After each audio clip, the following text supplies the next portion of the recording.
आप सुन रहे हैं देवा मरकाम का मिक्स किया हुआ गाना।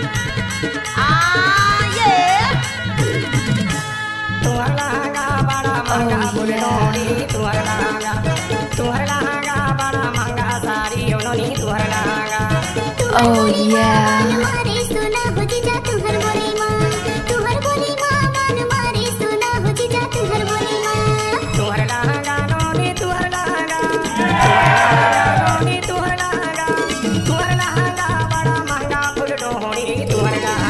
Oh yeah.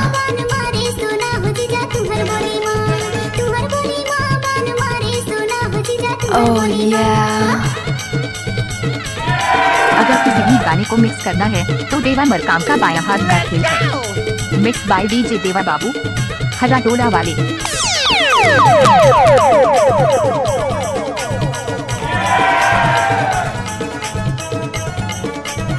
Oh yeah.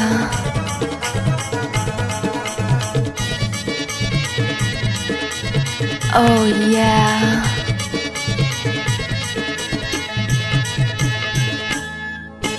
चम चम पायल झनकार माराथे, बोली मीठी चूड़ी का तार माराथे। चम चम पायल झनकार माराथे, बोली मीठी चूड़ी का तार माराथे। करके इशारा कनकी नजरिया किया में लगा थे भान। तुहर लहंगा बड़ा महंगा, तुहर लहंगा बड़ा महंगा सारी ओनोनी तुहर लहंगा। Oh yeah.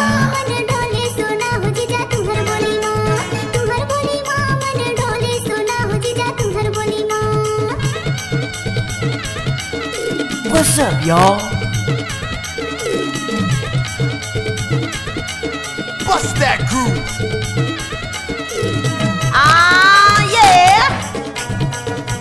दोस्त नए नए गाने सुनने के लिए हमारे YouTube चैनल को सब्सक्राइब करें और बेल आइकन को दबाएं। मिक्स बाय डीजे देवा बाबू, हरा टोला वाले।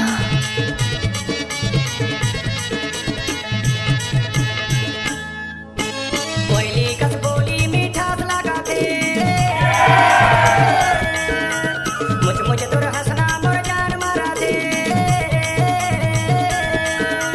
कोयली कस बोली मीठास लगाथे, मुझ मुझ तुर हंसना मोर जान माराथे। हो गए संगी तू हर बरमाया बराबर होती के ढाके।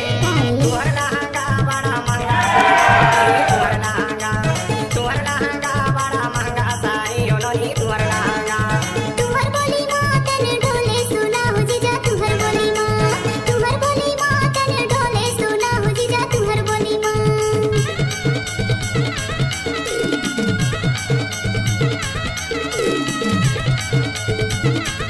Oh yeah.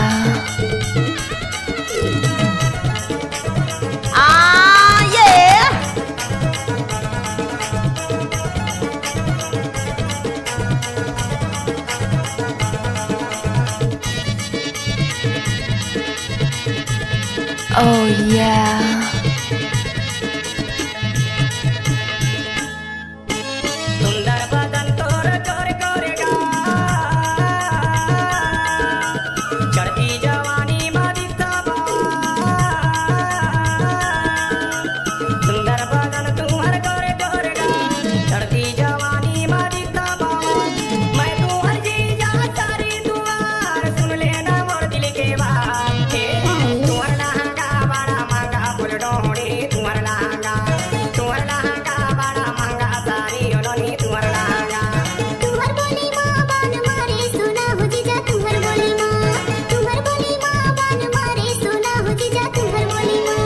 तुहर लहंगा नोनी तुहर लहंगा, तुहर लहंगा नोनी तुहर लहंगा। तुहर लहंगा बड़ा महंगा फुल डोरी, तुहर लहंगा बड़ा महंगा सारी Oh ओनोनी yeah. तुहर लहंगा बड़ा महंगा फुल डोरी, तुहर Oh लहंगा। yeah.